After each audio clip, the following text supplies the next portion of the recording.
Welcome to the Salty Pastor Podcast. I'm Dr. Douglas speaking. I am your Salty Pastor.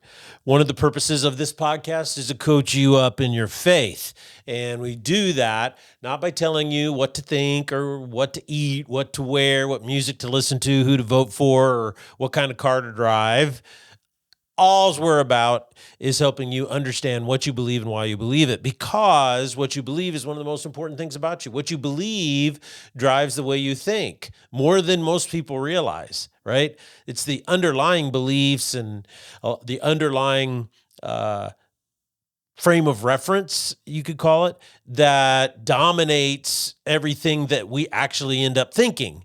And then on top of that, what we think is what we usually end up choosing to do. It's based on what we're thinking. So what you believe is critical to how you live your life. It has a huge impact on it. And so by taking time to be a spiritual person simply means I want to know what I believe. I mean, what causes me to believe what I believe, and why do I believe it? Why do I consider it to be true?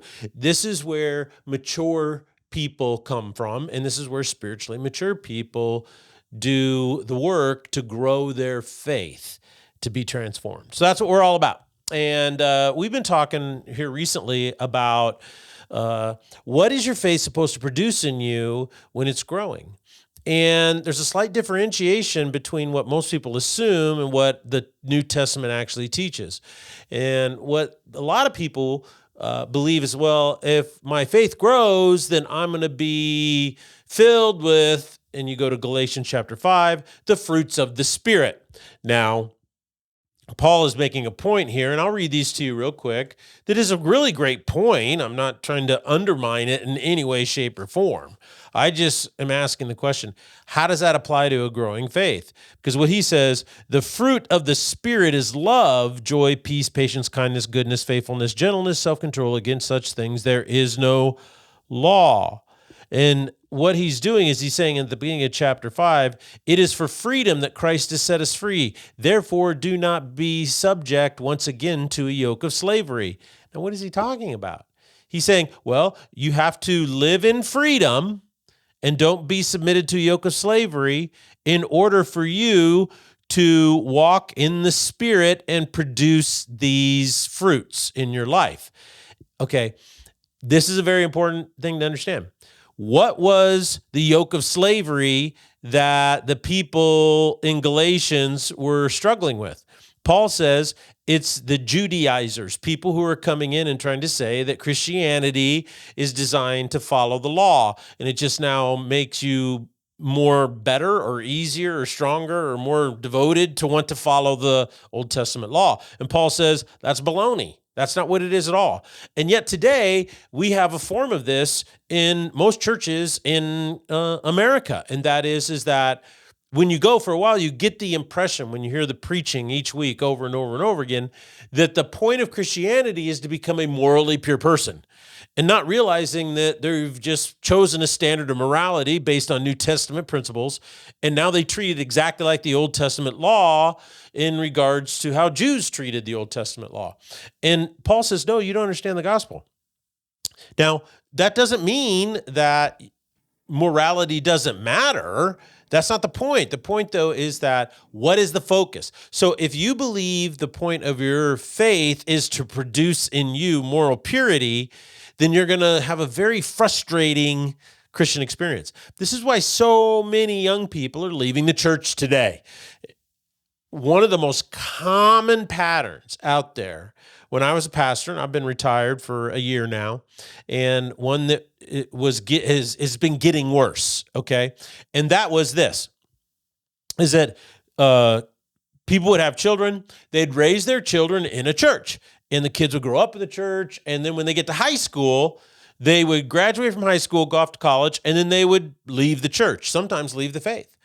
And this is a massive thing. And the church, I mean, I was a pastor for about 40 years. And when I started out, this was very well known that this was a pattern, and it was increasing. It started in the 70s. And probably late 60s, early 70s. But they always said the same thing over and over again, and that is, but as soon as these people get married and have kids, they want to come back to the church. And so this is why the predominant model in America today is designed primarily for young married couples with children. If you look at the paradigm of how church is done, then you realize the incentive structure built into it is for young married couples who have children, and particularly younger children. Now, that's kind of a side note. Back to the main point here, and that is that if people are raised in the church today, and about 15 years ago, they realized, wow, these people are leaving the church, young people are leaving the church, and they're not coming back even after they get married and even after they have kids. And so, particularly in mainline denominations, those denominations and mainline denominations are Methodists, Presbyterians, Lutherans, Episcopalians, and so forth. They've taken a deep dive. Now, evangelical churches, the Protestant churches, and we're not talking about Catholic churches, have remained about the same. Okay, but even though the population has been growing dramatically in America, the percentage of people attending church hasn't maintained, but the numbers have maintained, if that makes sense. Okay, if you're a data person, you'll understand that. But so it's not really losing ground, but it's not really gaining ground either. And so now, why am I bringing this up? Because it's this fundamental misconception that I think is so detrimental to people discovering true, authentic faith, particularly as children growing into adults, when their faith has to become their own. And that is that we teach morality and we discipline people towards morality as an expression of their faith, not in lieu of their faith. And so this is a huge deal, because oftentimes what people do, like parents do this all the time, is that you're raising your kids and you tell them, hey, don't run out in the street because this will happen. The boogeyman's going to get you. What happens is you use guilt or negative outcome explanations to modify behavior with children. And so this can create guilt within kids. And so what happens is we kind of try to do that with the faith as well. And the perfect example of this is the purity movement that was really popular in the 90s and the early 2000s up to about 2010, where, you'd have kids make purity covenants, and girls would wear purity rings, and men had purity bracelets. And the most famous people that don't abide by it, didn't abide by it, were the Jonas Brothers. When they first started out, they were big on the purity movement, and that didn't last long. And so the issue is that sexual purity is a really big deal, but the way that the church was approaching it was undermining the point and purpose that the scripture talks about sexual purity. And I think that's important to understand and to know. And we kind of looked at how false beliefs and misconceptions, considering Christianity purely as a moral-based system, I call that moralism, will distress and hinder your faith. And the biggest place that it hinders your faith is when bad times come across your table, when they darken your doorstep, so to speak. And that has to do with suffering and failure and disappointment. Now, most often what happens is when confronted with a challenge in life, we ask the question of why. Now, I think that it's perfectly reasonable to ask the question why. As a matter of fact, your brain, the way your neural pathways and your brain functions, asking why is not just reasonable, it's your natural reflex. And there's nothing wrong with that. So if you ever hear the notion, well, we're not supposed to ask why, we're not supposed to dig into the reasons behind it, we're just supposed to say, God has me exactly where he wants me to be. And I go, well, on the surface, that sounds like a laudable faith, but it's really not. It's kind of childish. And Paul said, when I was a child, I thought like a child, but when I became a man, I put away childish things. And he means not just physically, but also spiritually as well. And spiritually, what we have to say is that we're meant to ask the question, why? The difficulty is we often address that question to God, okay? We say, God, why is this happening to me? God, what have I done wrong that I'm suffering this random act of poor health, or this random challenge, or this thing that didn't have anything? It just seems so unjust. It's not fair. God, why aren't you doing something about this?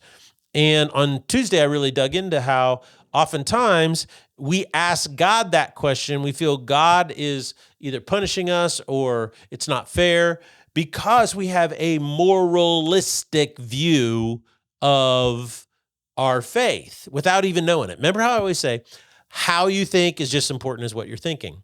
So if what you think is, well, it's not fair that this is happening to me, you have to really dig into that and ask yourself, well, why do you think it's not fair?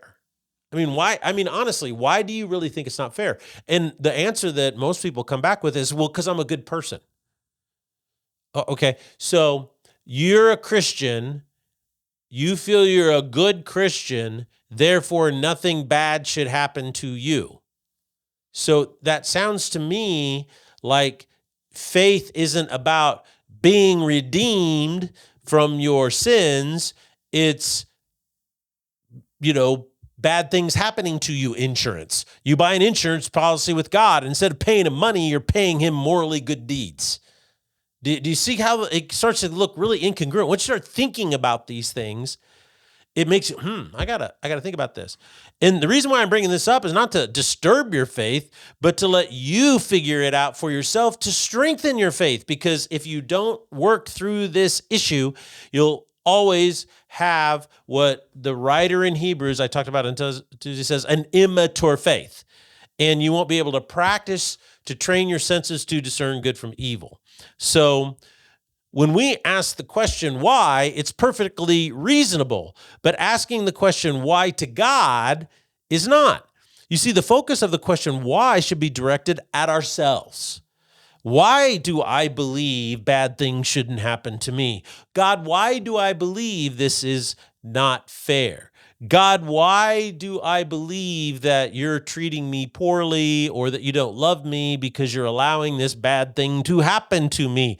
Why do I believe, Jesus, that you're supposed to bail me out of every bad situation, even though I might be the cause or have contributed to this situation? You see, asking the question why is fine, but who you ask the question of is very important. And if I can go back to the Galatian passage, what he says is, look, he says, the fruit of the Spirit happens when, verse 25, if we live by the Spirit, let us also walk by the Spirit. So if we live by the Spirit, we walk by the Spirit, we experience the fruit of the Holy Spirit manifesting these things in our life. And how do we know we're not supposed to? He says, don't walk in the flesh. Well, how do I walk in the flesh? When I view morality as the end goal. Okay? He says there, it was for freedom that Christ set us free. Therefore, keep standing firm and do not be subject again to a yoke of slavery. So he really goes into, don't go back to the law. He talks about some of these people were thinking about getting circumcised. He says, look, you've fallen from grace when you do that. He goes, you got to live in grace. And if you live in grace, then you'll experience. Now in verse 13, notice what he says. You're called to freedom, but don't turn your freedom into an opportunity for your flesh. Use it to serve one another. So it's really important to understand that he's trying to say, live in grace, walk in grace, and discipline yourself for maturity. He's not saying adopt a high moral standard and then feel guilty when you don't live up to it and ask Jesus to forgive you, knowing that he always has to forgive you no matter what. That's not that. It's just that's how children think, right? It's not how adults think. When you're a child, You thought like a child, you acted like a child. But when you became an adult, you put away childish things. And so this teaching here is important for you to work through for yourself so that you can put away childish misconceptions about faith. Okay? Now, I want to go back to the reason why we develop this misconception that is kind of childish. And that's because in Hebrews chapter 12, beginning with verse 4, the writer says this. He goes, "Look, you have not resisted to the point of shedding blood in your striving against sin, and you've forgotten the exhortation which is addressed to you as sons. My son, do not regard lightly the discipline of the Lord." This is a reference from Job chapter 5. He says, "Nor faint when you are reproved by God." This is Hebrews in verse 3. Verse 6, that's a cross reference, I'm sorry. "For those whom the Lord loves, he disciplines." That's Proverbs chapter 8. Oh, Proverbs chapter 3, verse 12. Sorry, I read that. I'm not wearing my glasses, so the 3 looked like an 8. It's not. It's 3:12. And then Psalms 119:75 says, "And he scourges every son whom he receives." Now, all of these statements, all these are quotes, are from the Old Testament, right? From the book of Job, from the book of Proverbs, from the book of Psalms. And so these are specific outcomes when they violated the Old Testament law. They were under the covenantal law. So how do these apply to you today when you are not under the Old Testament law, but you're under the new covenant, which is the redemptive blood of Christ, the covenant of grace? Okay? Now, before I read on, I want you to go back to verse 12 of verse 1 of chapter 12. And that is this: "Therefore, since we have so great a cloud of witnesses surrounding us, let us also lay aside every encumbrance and the sin which so easily entangles us, and let us run with endurance the race that is set before us." So you notice how he is addressing sin and moral failure. He's addressing it, but from a totally different perspective than we tend to address it in our own lives. He goes, "Fixing our eyes on Jesus, the author and perfecter of your faith, who for the joy set before him endured the cross, despised its shame, sat down at the right hand of the throne of God." And so what he's saying is very, very important. He's not saying, he says, lay aside the sin which so easily entangles us by going around and finding out every mistake you made and focusing on, these are mistakes. Stop. That's not what he's saying. He's saying the exact opposite. He says, look, we can lay aside encumbrances and sin, which trips us by fixing our eyes on Jesus, the author and perfecter of our faith. So instead of it being, oh, there's this moral standard, I'm not living up to it, I always feel guilty that I don't have enough, so I turn to Jesus and he says, hey, I'll make up the rest. He's like, yeah, no, it doesn't work that way. What he says is that dispense with the moral standard thing like the Old Testament law, focus on Jesus, who's the author and perfecter of your faith, and as you do so, the Spirit manifests within you the fruit of the Spirit. Okay, so it is a nuanced difference, but it makes all the difference in the world. How does that work? Well, I'll tell you, a lot of people, it works like this. Some people live to eat, and people who live to eat food have problems with food, right? And so someone said, well, I eat to live, and they don't have a problem in their relationship with food. They eat healthy. Why? Because living is the number one thing to them. But when eating is the number one thing to you, no matter how disciplined you want to be, you're going to really, really struggle, right? It's the same way with sexual intimacy, right? Someone who says, well, I'm getting married, I'm going to be with my wife, and sexual intimacy is an expression of our covenantal love with one another, which you love that. But someone who lives for sex, right, it's going to be a tough road because they're going to go through all of the forms to try to get what they really want, and it'll be frustrating for them and for their partner. So do you see how these subtle little shifts make a huge long-term difference in your life, okay? Now, I want to go back to verse 7 here. He says, it is for discipline that you endure. God deals with you as sons. So what he's saying here is The issue here is not trying to create a moral standard and force yourself to live up to it. What he's saying is that you're going through a really difficult time and you're thinking of throwing in the towel. Okay? You're going through a really difficult time and you're thinking of giving up. Don't give up. I want you to change your perspective about the suffering you're going through. I want to change your perspective about the challenges that you're going through. And I want you to realize that it's an opportunity to mature and to grow. Okay, it's an opportunity to mature and to grow. And so that's why at the very end he says, all discipline for the moment, this is down verse 11, seems not to be joyful. It's sorrowful. He says it sucks. There's no two ways around it. He goes, yet it can train you. In other words, there can be a lesson in it. And if you learn the lesson, it yields the peaceful fruit of righteousness. Now, here, the fruit of righteousness is very similar to the phrase that Paul uses in Galatians chapter 5, where he says the fruit of the Spirit. So isn't that interesting how we start to see these connections here? Now, I want to go back to a very important biblical principle, and that is the Bible was written for you. It was designed so that you could read it today and be blessed, so that you could get guidance, so that it could help reveal to you who Jesus really is and what Jesus really did for you, the actual heart of God, right? But the Bible wasn't written to you. It was written to a group of people 2,000 years ago. And the book of Hebrews was written to a very, very specific group of people. It was Jewish people, right, in the city of Jerusalem as it was under siege by Titus, the general of Rome. And he was starving them to death. He's starving them out. So he besieged the city for well over 3 years before they finally threw in the towel. Then he came into the city and they destroyed the temple. Right? And that was in 70 AD.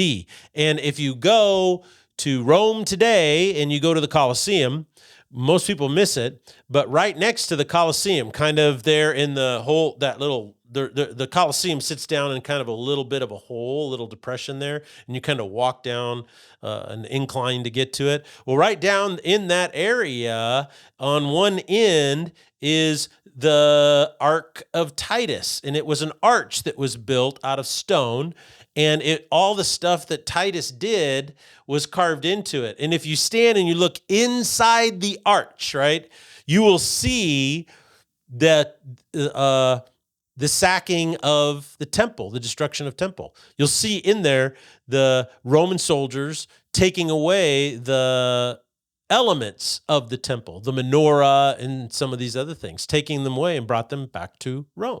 So this is real historical stuff. I mean, the book of Hebrews was written to a specific people in a very specific historical moment who had a very specific perspective about their faith, particularly because they were Jewish and they were thinking of giving up. They were thinking of saying, well, this whole Jesus thing, maybe it's not true. Maybe he's not the Messiah. Let's go back to the old covenant. If we go back to the old covenant, God will come in and save us from Titus. Well, no one was saved from Titus and his destruction of Jerusalem and the temple.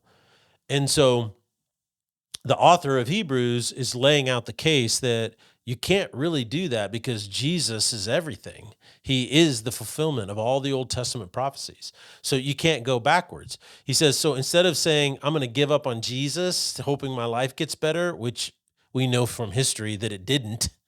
Anybody who gave up on Jesus because they thought God would save them, it didn't happen, right?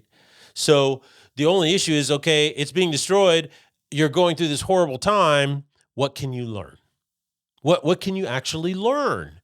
And because he says there, I love it says, all those who have been trained by discipline, afterwards it will yield the fruit of righteousness. I love that. I really do love that. I think that's a really phenomenal, important thing. And so the Bible is written for you, but not to you. And when you understand who it was written to, it helps you understand how to apply it to your life. And what's the most specific application of this principle today? And I would say this, C.S. Lewis said it the best in his book, The Problem with Pain. He said, and I quote, "We can ignore even pleasure, but pain insists on being attended to. God whispers to us in our pleasures. He speaks in our conscience, but he shouts in our pain. It is his megaphone to rouse a deaf world. Now, the point of uh, his quote is often misunderstood. Most people say, and it's a stretch, but that it's not the specific point of his quote. Most people say, well, as a Christian, God's trying to get my attention. Well, okay, but you're impugning unseemliness to God to get your attention so that you'll listen to him, right? Whereas what C.S. Lewis is saying is something different. He goes, God's megaphone to rouse a deaf world is the problem of pain. And what is his point? Well, his point is for the world. And the point is that secularism, atheism, agnosticism, scientific materialism, socialism, Marxism, any other type of ideology is absolutely deaf when it comes to pain. They have no answer for the problem of pain. Now, it's interesting because Christianity has an answer for it. Most people don't like it, but the notion that it doesn't have an answer and the notion that it's the most rational and logical answer to pain is indisputable. Unfortunately, it doesn't help your emotional state as you go through pain. And therefore, since we live in the age of the psychiatric man, where feelings reign supreme, then it can't be true because it doesn't change how you feel. But when the Bible was written, we were not in the age of psychological man. We were in the age of creedal man, otherwise known as what you believe. What you believed is what defined you. What you believed in Latin, it was credo ergo. I believe, therefore I think this way.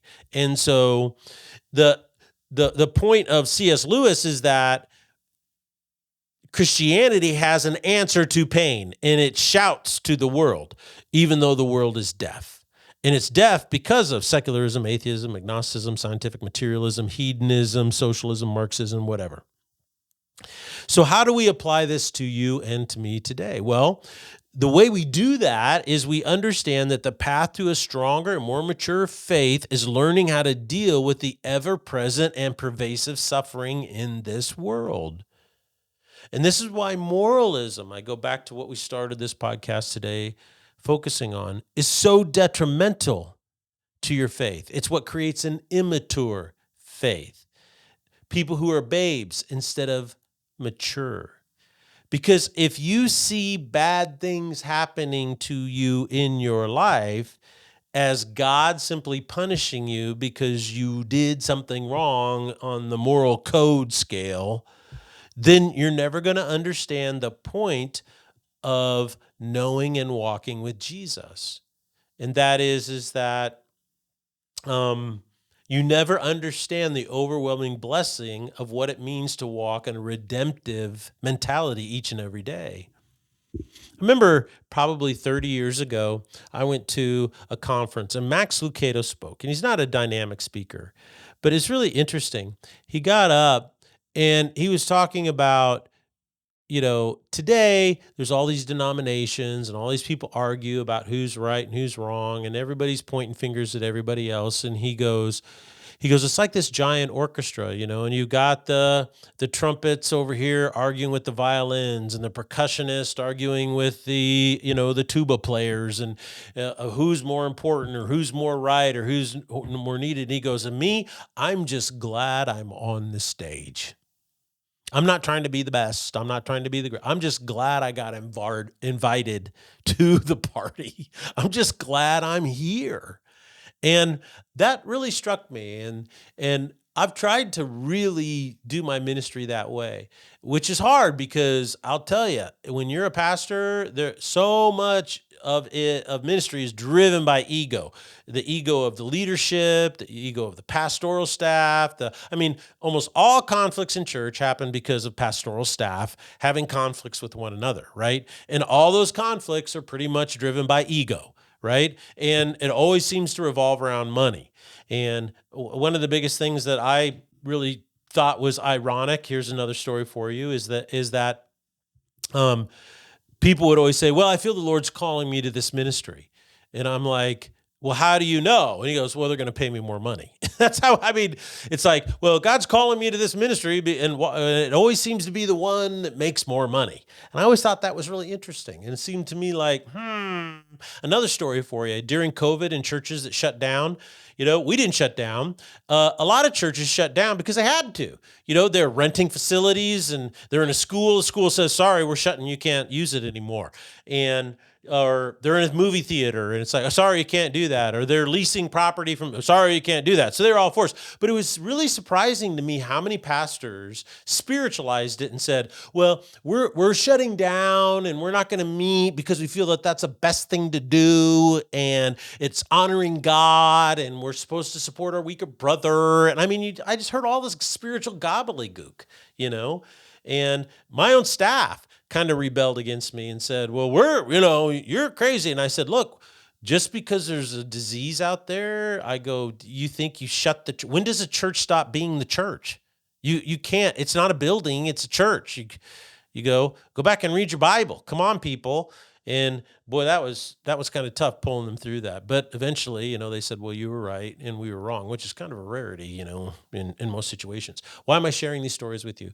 Because I want you to understand that moralism is driven by ego, and therefore ego is something that fuels it.